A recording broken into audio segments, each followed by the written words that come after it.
Hello peepers, welcome to filmy craft. நான் உங்கள் அருண்.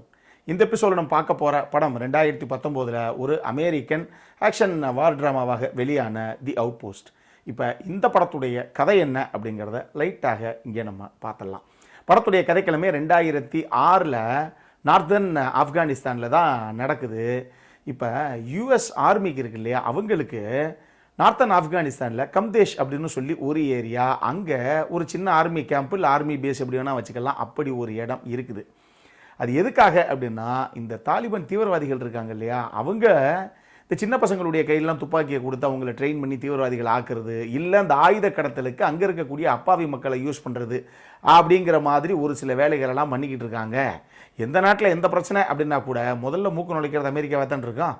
அதனால இந்த மாதிரி நார்த்தன் ஆப்கானிஸ்தானில் எக்கச்சக்கமான பேஸு அமெரிக்காவுக்கு இருக்குது. அதாவது நான் சொல்கிறது அமெரிக்கன் ஆர்மிக்கு இருக்குது.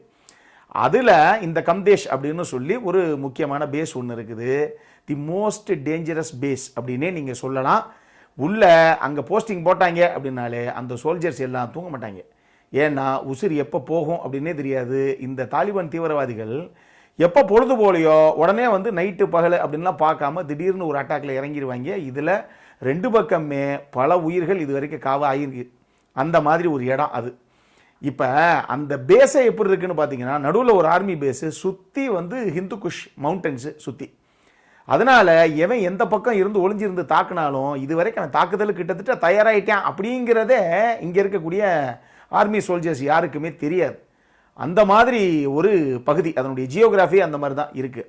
இப்போ இந்த யுஎஸ் ஆர்மி என்ன பண்ணுதுன்னா, அங்கே இருக்கக்கூடிய லோக்கல் மக்கள் எல்லாருக்கிட்டையும் பேசி, இங்கே பாருங்கள், நாங்கள் உங்களுக்கு நல்ல வளமான நிம்மதியாக வாழக்கூடிய ஒரு வாழ்க்கையை நாங்கள் ரெடி பண்ணி தர்றோம். நீங்கள் தயவு செஞ்சு அவங்களுடைய ஆயுத கடத்தலுக்கு வந்து துணை போகாதீங்க, அவங்களுக்கு எந்த விதத்துலையும் சப்போர்ட்டிவாக இருக்காதீங்க, அவங்கள நாங்களே கவனித்து நாங்களே போட்டு தள்ளிக்கிறோம் அப்படின்னு வந்து சொல்லிக்கிட்டு இருக்காங்க. படத்துடைய ஆரம்பத்திலேயே ஒரு செட் ஆஃப் பீப்புள், ஒரு ஆர்மி சோல்ஜர்ஸ் எல்லாம் அங்கே வந்து இறங்குறாங்க. நான் சொன்ன மாதிரி அங்கே தான் போஸ்டிங் எல்லாத்துக்கும். இப்போ இவங்களுக்கு அப்பப்போ தாலிபான் தீவிரவாதிகள் நூற்றுக்கணக்கான பேர் திடீர்னு தாக்குதலில் வந்து யாரும் எதிர்பார்க்காத தருணத்தில் மேற்கொள்ள போகிறாங்கங்கிற இன்ஃபர்மேஷன்லாம் வருது. ஆனாலும் நம்ம ஆளுங்க, இதே வேலை, அவங்க அப்பப்போ வரதான் செய்வாங்க, நம்ம தான் குருவி சுடுற மாதிரி சுட்டுறாமே அப்படின்னு சொல்லி அந்த எகத்தாளத்தில் இந்த அந்த பயவுலைகள்லாம் ரொம்ப சீரியஸாக அதை எடுக்கலை. இப்படி இருக்கக்கூடிய ஒரு தருணத்தில் திடீர்னு இவங்களே எதிர்பார்க்காம, இவங்க எத்தனை பேர் உள்ளே இருக்காங்களோ, கிட்டத்தட்ட ஒரு 53-54 பேர் யுஎஸ் சோல்ஜர்ஸ் மட்டும் அந்த கேம்பில் இருக்காங்க. இது மாதிரி 4 மடங்கு 5 மடங்கு இருக்கக்கூடிய ஒரு மிகப்பெரிய டீம் தீவிரவாத கும்பல் ஒன்று திடீர்னு யாரும் எதிர்பார்க்காத தருணத்தில் ஒரு தாக்குதலை கையில் எடுக்க போக, இதுக்கப்புறம் இந்த தாக்குதலை யுஎஸ் ஆர்மி எப்படி சமாளித்தது அப்படிங்கிற ஒரு உண்மை கதை தான் இந்த படத்துடைய மொத்த கதையை. இந்த படத்தை பொறுத்தளவுக்கு 2012 எழுதப்பட்ட ஒரு புத்தகம். அந்த புத்தகத்தில் உண்மையாக நடந்த சம்பவங்கள் என்னங்கிறத அந்த ஆத்தர் விவரிச்சிருக்காப்புல. அதை பேஸ் பண்ணி தான் அந்த உண்மை சம்பவத்தை இவங்க படமாக மாற்றிருக்காங்க. ராட் லூரி அவர் தான் படத்துடைய இயக்குனர். நம்மளால் படம் எடுத்தாலே ஒன்று பொலிட்டிக்கல் த்ரில்லராக இருக்கும், இல்லை இந்த மாதிரி ஆக்ஷன் த்ரில்லராக இருக்கும், வார் ஆக்ஷன் த்ரில்லராக இருக்கும். இந்த படத்தை ஒரு வார் ஆக்ஷன் த்ரில்லராக அவர் கொடுத்துருக்காப்புல. முதல்ல எக்ஸ்பெக்டேஷனை நான் தெளிவாக உங்களுக்கு செட் அவுட் பண்ணிடுறேன். இந்த படம் 2 மணி நேரம் 3 நிமிஷம் ஓடுதுன்னு வச்சுக்கோங்களேன். முதல் 1 மணி நேரம் வெறும் பேச்சு தான். இவங்க என்னென்ன பண்ணுறாங்க, பொதுவாக யுஎஸ் ஆர்மி அந்த இடத்துல என்னென்ன பண்ணும், இவங்க உண்மை கதையை படமாக்கினதுனாலேயே இவங்களா கற்பனையாக நினச்சதெல்லாம் புனையலாம் அப்படின்னு புனைய முடியாது. அங்கே என்ன நடந்துச்சோ, என்னென்ன சம்பவங்கள் அவங்க ஹேண்டில் பண்ணாங்களோ அதைத்தான் சொல்ல முடியும். அது நமக்கு பிடிக்குது பிடிக்கலங்கிறதெல்லாம் பின்னாடி. அதனால முதல் 1 மணி நேரம் வெறும் பேச்சு தான். என்னமோ வாராக்ஷன் ட்ராமான்னாங்க, ஒன்றையுமே பண்ண மாட்டாங்களே, துப்பாக்கியை தொடுவனாங்கிறாங்களே அப்படிங்கிற மாதிரி தான் ஒரு ஃபீலை இந்த படம் எனக்கு கொடுத்துச்சு முதல் 1 மணி நேரத்தில். பின்னாடி 1 மணி நேரம் இந்த பேசிக்கிட்டு இருந்த பையப்பிள்ளையெல்லாம் அப்படிங்கிற கதையா out and out war action drama தான். அடுத்த 1 மணி நேரம் டெக்னிக்கலி செம சவுண்டாக புல் ஆஃப் பண்ணியிருக்காங்க அந்த 2வது மணி நேரத்துக்கான படத்தை.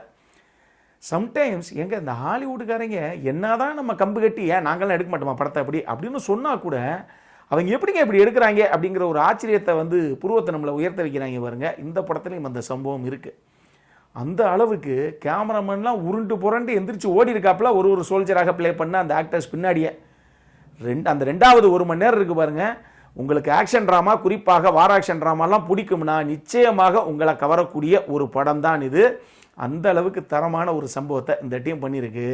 அது சினிமோட்டோகிராஃபி, மியூசிக்கு, எடிட்டிங்கு, படத்துடைய ப்ரொடக்ஷன் டிசைன் ஒர்க்கு, குறிப்பாக காஸ்டியூம்ஸு, மேக்கப் டீம்லாம் கண்டிப்பாக ஒரு கிரெடிட் கொடுக்கலாம். இது போக சிஜி, விஎஃப்எக்ஸ், எஸ்எஃப்எக்ஸ் அட்டகாசம் பண்ணியிருக்காங்க. அந்த 2வது 1 மணி நேரம் சவுண்ட் டிசைனிங் தான் படமே. வேறு லெவலில் சம்பவத்தை பண்ணியிருக்கு இந்த டீமு. அட்டகாசமாக அந்த செகண்ட் 1 ஹவரை அவங்க கொண்டு வந்திருக்காங்க அப்படின்னு தான் நான் சொல்லுவேன். இந்த படத்தில் ஸ்காட் ஈஸ்ட்வுட் தான் கதாநாயகனாக பண்ணியிருக்காப்புல. கேலப் லாண்ட்ரி ஜோன்ஸ் அவர் ஒரு முக்கியமான கதாபாத்திரத்தில் வருவாப்புல. என் படத்தை நடித்த எல்லாருமே அவங்கவங்க எடுத்துக்கிட்ட கதாபாத்திரத்தை அந்தளவுக்கு தரமாக கொண்டு வந்திருந்தாங்க அப்படின்னு நான் சொல்லுவேன். நான் ஏற்கனவே சொன்ன மாதிரி டெக்னிக்கலி சவுண்டான ஒரு படம் தான் இது. ஆனால் இந்த படத்துலையும் எனக்கு ஒரு பெரிய பிரச்சனை ஒன்று பட்டுச்சு. நான் சொன்ன மாதிரி இது உண்மையாக என்ன நடந்துச்சோ அதை மட்டும்தான் இவங்க எடுத்துகிட்டு வர முடியுங்கிறது ஒரு பக்கம் இருக்கட்டும். ஆனால் இந்த படத்தை பொறுத்தளவுக்கு கொஞ்சம் எமோஷனல் சைடில் ஏதாவது இவங்க ஒர்க் அவுட் பண்ணியிருக்கலாமோ அப்படிங்கிற மாதிரி தோணுச்சு. பொதுவாக அந்த ஒய்ஃப் எப்படியாவது போகணும் அப்படிங்கிற மாதிரி ஒரு சில சம்பவங்கள்லாம் எதையாவது கொண்டு வந்திருந்தாங்க அப்படின்னா பரவாயில்ல. ஆனால் அங்கே நடந்தே மட்டும்தான் சொல்ல முடியும். அதனால அங்கே இருக்கக்கூடிய வீரர்கள் அவங்களுக்குள்ள என்னென்ன மாதிரி ஒரு ரிலேஷன்ஷிப் இருக்குது, இதில் யார் யாரை காப்பாற்ற நினைச்சாங்க அப்படிங்கிற விஷயத்தை மட்டும் வச்சு இவங்க ஓரளவுக்கு அந்த எமோஷன்ஸ் அப்படிங்கிற விஷயத்தை ஒர்க் அவுட் பண்ண ட்ரை பண்ணியிருக்காங்க. பட் நமக்கு என்னவோ அந்தளவுக்கு பெருசாக அந்த விஷயம், அந்த எமோஷனல் சைடு கொஞ்சம் ஒர்க் அவுட் ஆகலை. அதையும் இன்னும் பெட்டராக ஒர்க் அவுட் பண்ணியிருந்தாங்க அப்படின்னா இந்த படம் சூப்பரான படம் அப்படின்னே சொல்லியிருக்கலாம். அடல்காரனை பொறுத்தளவுக்கு இந்த படத்தில் செக்ஷுவலாக எந்த ஒரு போர்ட்ரேலும் கிடையாது. பட் ரத்தம் தெறிக்க தெறிக்க ஒரு சில சம்பவங்கள் இருக்குது. அதை விட முக்கியமாக இந்த படம் தமிழ் டப்பிங்கில் அவைலபிளாக இருக்குது மக்களே. ஆனால் சும்மா அந்த அளவுக்கு சரமாரியாக வார்த்தை யூஸ் பண்ணியிருக்காங்க. வாய்ப்பே கிடையாது குடும்பத்தோடு உட்காந்து கேட்கறதுக்கு. அந்த அளவுக்கு பட்டு இறங்கி ஒருகள் அந்த அளவுக்கு பேசியிருக்காங்க. அதை மட்டும் மைண்டில் வச்சுக்கோங்க. அதனால வார்த்தை பிரயோகங்கள் சரமாரியாக இருக்குது. ப்ரொஃபானிட்டி இஷ்யூஸ் பயங்கரம். தமிழ் டப்பிங்கில் காது கொடுத்து கேட்க முடியாது. பசங்களுக்குள்ள எப்படி பேசிப்போம் அந்த அளவுக்கு தமிழ் டப்பிங்கில் பேசியிருக்காங்க. அதை மட்டும் மைண்டில் வச்சுக்கோங்க. அது ஓகேன்னா அதுக்கப்புறம் ஃபேமிலியோட பார்க்குறது, ரேஷன் கார்டில் பேர் வைக்கிறது வைக்காது உங்களுடைய இஷ்டம்தான். என்கிட்ட கேட்டிங்கன்னா அந்த முதல் 1 மணி நேரம் கொஞ்சம் பொறுமையாக பார்த்தீங்க அப்படின்னா 2வது 1 மணி நேரம் ஒரு வார் ஃபீல்டுக்குள்ளே நம்ம இருந்தால் அந்த பேட்டில் ஃபீல்டு எந்த அளவுக்கு குரோதமாக இருக்குங்கிற அந்த விஷயத்தை நமக்குள்ள கடத்துகிற ஒரு படம் இது. அந்த செகண்ட் ஹாஃபை செம்மையாக கன்சீவ் பண்ணியிருந்தது இந்த டீம். ஸோ பொழுது போல் அப்படின்னா தாராளமாக ஒரு தடவை பார்க்கலாம். என்கிட்ட கேட்டிங்கன்னா இது தமிழ் டப்பிங்கோடு இருக்கிறனால தாராளமாக பொழுது போலன்னா பாருங்கள். அந்த மாதிரி ஒரு படம் தான் இது. இந்த வீடியோ பிடிச்சிருந்ததுன்னா லைக் பண்ணுங்கள். ரொம்ப பிடிச்சிருந்ததுன்னா உங்கள் ஃப்ரெண்ட்ஸ் எல்லாத்துக்கும் ஷேர் பண்ணுங்கள். உங்களுடைய கருத்துக்கள் ஏதாவது இருந்தது அப்படின்னா கீழே இருக்க கமெண்ட் செக்ஷன்ல எங்களுக்கு தெரிவிங்க. வீடியோவை க்ளோஸ் பண்றதுக்கு முன்னாடி சப்ஸ்கிரைப் பண்ணுங்க. சப்ஸ்கிரைப் பண்ணும்போது பக்கத்தில் இருக்க நோட்டிபிகேஷன் பெல் ஐக்கானையும் கிளிக் பண்ணுங்க.